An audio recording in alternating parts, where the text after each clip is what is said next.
His happened in 2005 during Christmas vacation. I had moved away for college and was back home to visit for the holidays. It was nice to be back in my small, snowy hometown, where life felt simple and safe. I spent about a week there, enjoying the familiar sights and catching up with old friends. On my last night in town, a friend and I decided to go sledding. It was 3 a.m. The world was quiet, blanketed in snow, and the idea of a spontaneous late-night adventure seemed perfect. We got into her car and drove to the hill, laughing as we took turns sledding down, enjoying the crisp air and the thrill of the ride. We were standing at the top of the hill, catching our breath, when she got ready to go down again. But something stopped me. "Wait," I said, holding out my hand to stop her. She turned to me, confused. "What's wrong?" I couldn't explain it at first, but something felt off. The hairs on the back of my neck stood on end, and a wave of unease washed over me. My chest felt tight, and an inexplicable sense of urgency took over. "I don't know," I admitted, my voice shaky. "I just have a really bad feeling. We need to leave. Now."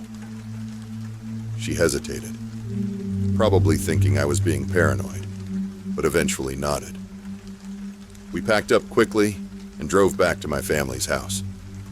My hometown was the kind of place where people didn't lock their doors. Crime was virtually non-existent, and everyone knew their neighbors. But as soon as we got home, I felt compelled to check all the locks. "Why are you locking everything?" my friend asked, watching me. "I don't know," I replied, still feeling that strange sense of unease. I checked all the windows too, and found several of them unlocked.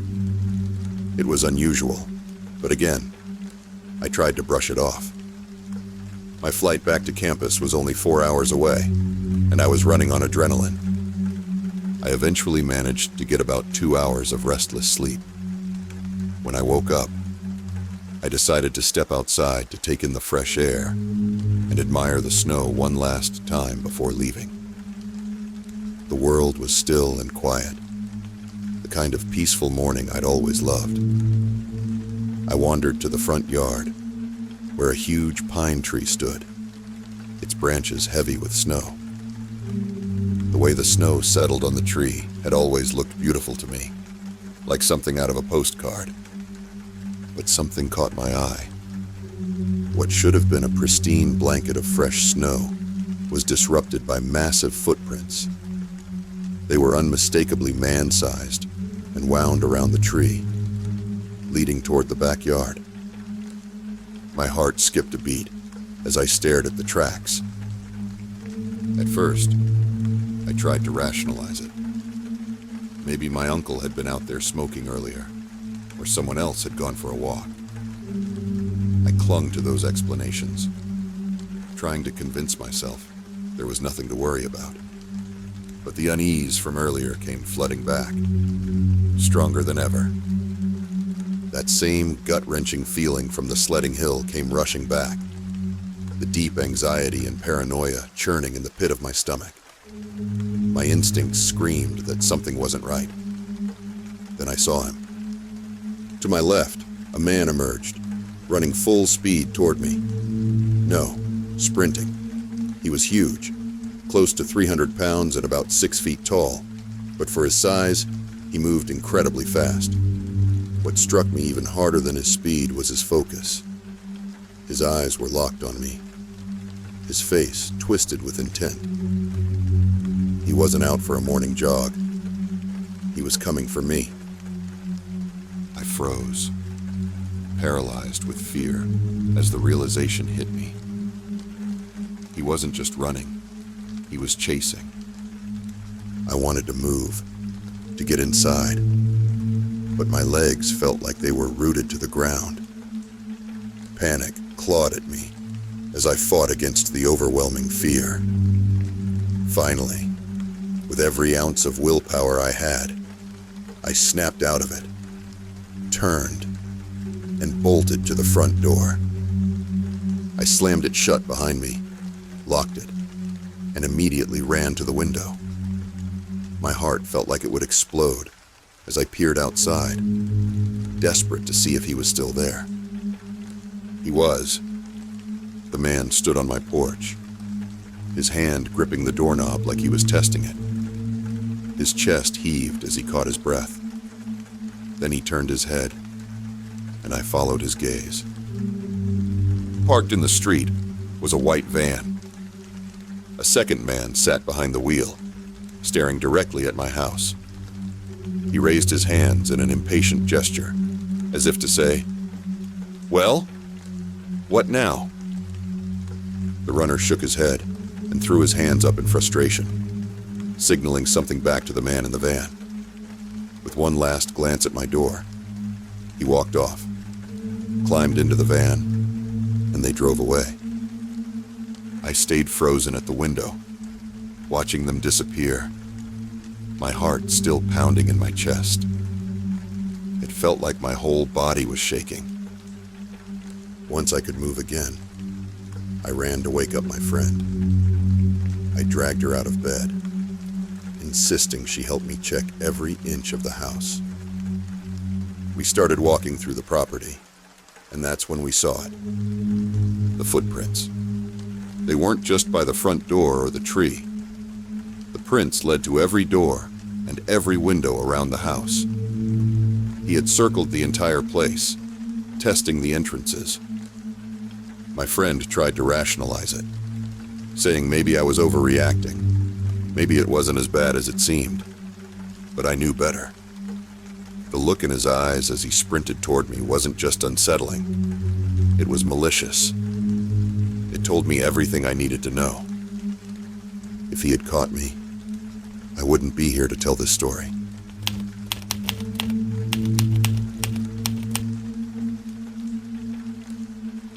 When I was about 7 or 8 years old, my parents took me to a Christmas market filled with fun activities for kids. It was supposed to be a magical experience, but in hindsight, I realized my parents were preoccupied with their own issues. They were fighting and distracted the whole time.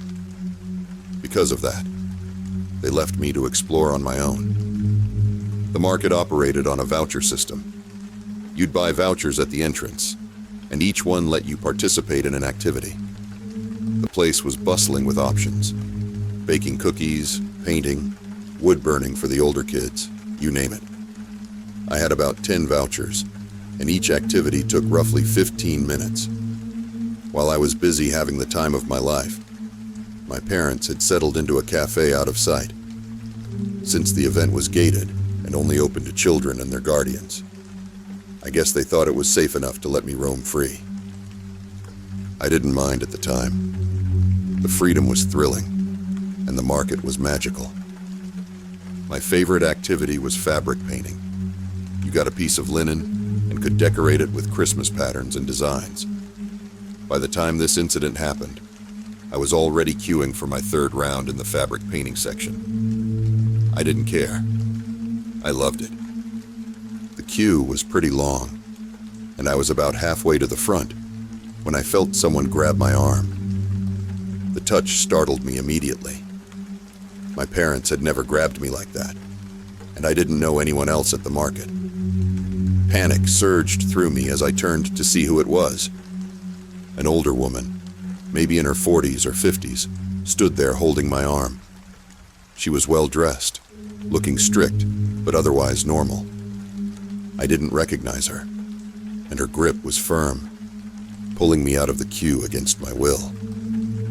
I yelped and tried to pull away, asking her to let go, but she simply said, "You always do this. Come on, Marie." Marie? That wasn't my name. Not even close. I yelled back, telling her she had the wrong person, but she didn't seem to care. She looked annoyed and said something dismissive about tantrums as she started dragging me away. At first, I thought maybe she had genuinely mistaken me for someone else, I was a pretty average-looking kid. Brunette ponytail, plain clothes. But the way she was acting didn't feel right.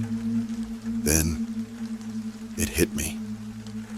If I didn't escape, she might actually take me away. Desperation kicked in. I opened my mouth and screamed. Loud, shrill, piercing. Not words, just a full-on screech. Before that, I'd only been yelling for her to let me go, but now, I was going all out. I didn't care about being polite anymore. The scream startled her. She paused for a moment, but her grip on my forearm didn't loosen. I took a deep breath and yelled the only thing I could think of. "My name is Sam!" This time, people started noticing. Before, they probably assumed I was just a kid throwing a tantrum. But now, they could see the fear on my face. I was clearly too old to not know my own name, and I was visibly terrified.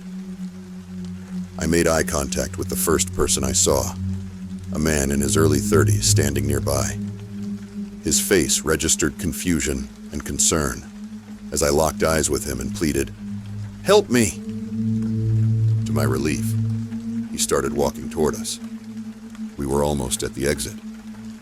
She dragged me quite far, and I guess she decided by then that I wasn't worth the hassle. Abruptly, she let me go. Since I had been fighting her the whole time, I immediately lost my balance and fell hard onto the ground.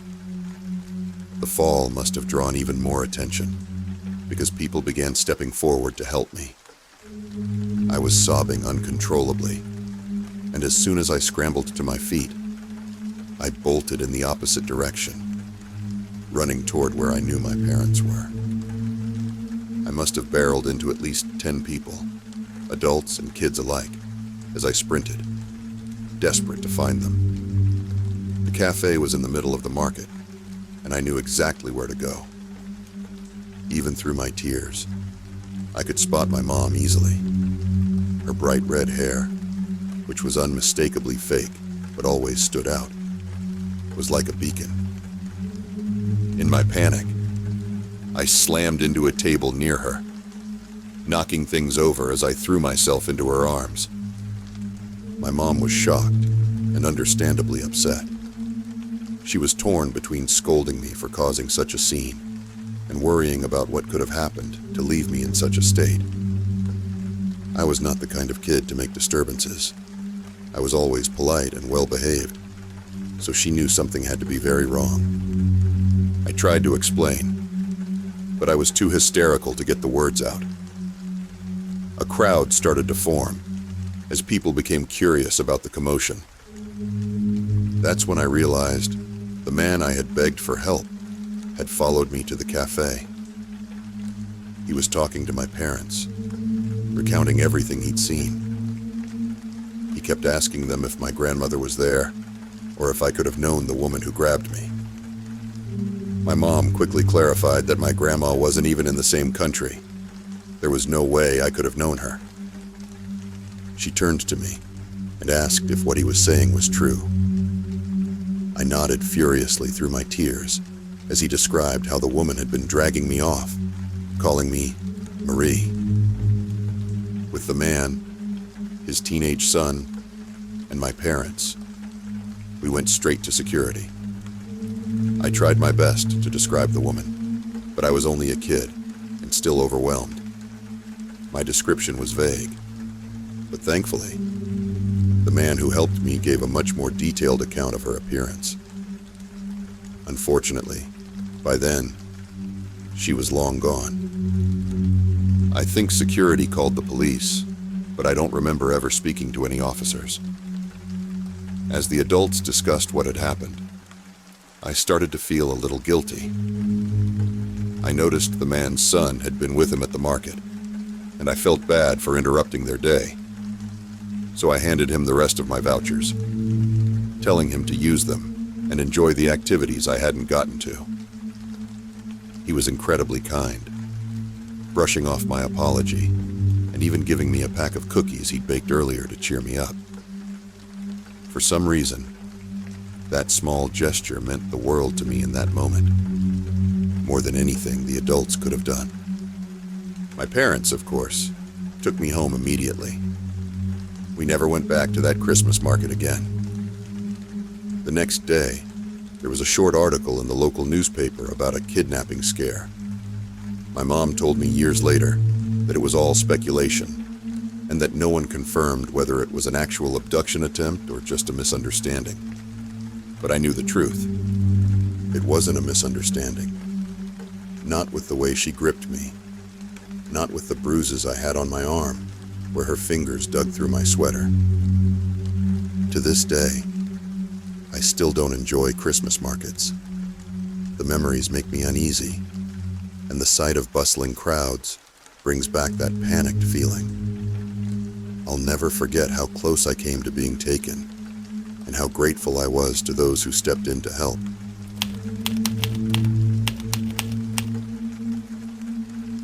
This happened in the 90s during Christmas break, when I was around 7 or 8 years old in Miami. For a bit of context, my great-grandmother, Nana, had a second husband who turned out to be an abuser. He targeted his own grandkids, including my father and aunts, for over a decade.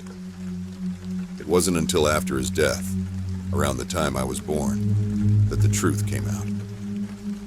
Thankfully, I never met him, but the impact of his actions left a deep scar on my family.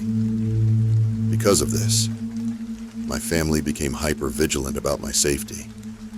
They set strict rules. I wasn't allowed to play outside alone, and sleepovers were completely off limits. They made it their mission to shield me from anything they perceived as a threat. Nana lived with us my entire life. Before I started school, she was my full-time caretaker, and even once I began school, she watched over me during every summer and holiday break. I adored her. She was a fiery, no-nonsense Southern redhead with a heart of gold. She didn't let anyone push her around, but she had the biggest soft spot for me. That Christmas, I'd just gotten a shiny new pair of rollerblades and couldn't wait to practice. We had a smooth, paved walkway in front of the house that was perfect for skating. Nana sat on the porch with a book, keeping a watchful eye on me as I went back and forth, trying to find my balance. At some point, the house phone rang. This was back when cordless phones weren't a thing, so Nana hesitated. She considered bringing me inside while she answered it, but I begged her to let me stay outside. I was finally getting the hang of skating and didn't want to stop. After a moment of deliberation, she relented. "Stay where I can see you," she said firmly. She left the main door open so she could still see me through the screen door and disappeared inside. The call only took a few minutes, and when she returned, everything was just as she'd left it. She seemed more at ease, seeing nothing had happened, and settled back into her chair with her book. Meanwhile, I started getting more confident and began trying out some simple tricks. After about half an hour, Nana called me to come inside for lunch, but I wasn't ready to stop just yet. I begged her for a little more time, promising I'd come in as soon as she was finished preparing lunch. She stood on the porch for a moment, watching me closely before finally agreeing. "Sing while you skate," she instructed, "so I can hear you." I happily obliged, belting out NSYNC's Digital Get Down as I continued practicing. Everything felt perfectly normal. But then, just a couple of minutes later, I noticed something. A white van was creeping down the street at an unnervingly slow pace. At first, I didn't think much of it. I was just a kid, blissfully unaware of the dangers lurking in the world. Besides, I was behind the chain-link fence that surrounded our yard, and in my young mind, that meant I was safe. But something about the way the van moved made my stomach tighten, even if I didn't fully understand why. Even when the van rolled up and stopped directly in front of our house, I kept skating. I didn't think much of it at first, but that changed when the passenger door opened and an extremely tall man stepped out. He called out, asking me for directions to the highway. Nervously, I held on to the chain-link gate for stability and pointed in the direction I thought it was. His size and presence unsettled me, but I tried to keep my composure. He made small talk I can barely remember, something about how my Christmas was and what Santa had brought me. Then his tone shifted, and he asked if I wanted some toys his daughter didn't want, mentioning a Barbie house. That's when fear began to creep in. I didn't respond. The way he looked at me was unnerving. His smile didn't reach his eyes, and the contrast between his cheerful words and the dark intensity in his gaze made my skin crawl. Slowly, he stepped closer to the gate. He asked again, this time suggesting I come check out the toy. My stomach turned. It was like a scene ripped straight out of the stranger danger lessons I'd been taught at school and at home. I shook my head firmly, skating backward toward the house. I didn't want to take my eyes off him, but I also didn't want to yell or run. I was still clinging to the naive thought that maybe he was just a nice guy, and I didn't want to be rude. He kept coming closer. He was only a few feet from the gate now when he asked, "Are your parents home?" Politeness was the last thing on my mind at that point. Panic took over, and I screamed for my Nana while trying to turn and run inside. But my fear got the better of me. I stumbled, landing hard on my back, and smacked the back of my head against the concrete. At that exact moment, the man unlatched the gate and started coming inside. Before he could reach me, Nana burst through the door like a force of nature, brandishing a cast iron skillet in one hand and cursing loudly enough to shake the neighborhood. The man froze for a split second, then bolted. He jumped back into the van, and before the door was even fully closed, the driver sped off down the street. Nana didn't stop. She bypassed me entirely and ran after the van, shouting and trying to get their license plate number. When she came back, she carried me inside and immediately called the police and my dad while trying to piece together what had happened. 10 minutes later, paramedics were at the house, patching up my scraped elbows, while Nana explained everything to the officers. My dad showed up shortly after, furious and shaken. Needless to say, I didn't step outside for the rest of that holiday break. Years later, when I was a teenager, the memory came up during a family Christmas gathering, and I learned more about what had really happened. Apparently, Nana had been on edge that day for a good reason. Just before Christmas, there had been a report of a man breaking into a woman's apartment in Broward, a nearby city. He had assaulted her and was still on the loose. The description Nana and I gave to the police matched the attacker perfectly. Balding, bright blue eyes, and well over 6 feet tall. We never found out if they caught him, or if he and the van driver had planned something together. But one thing I know for certain, whatever that man had planned for me, my Nana stopped it. Thank God for her.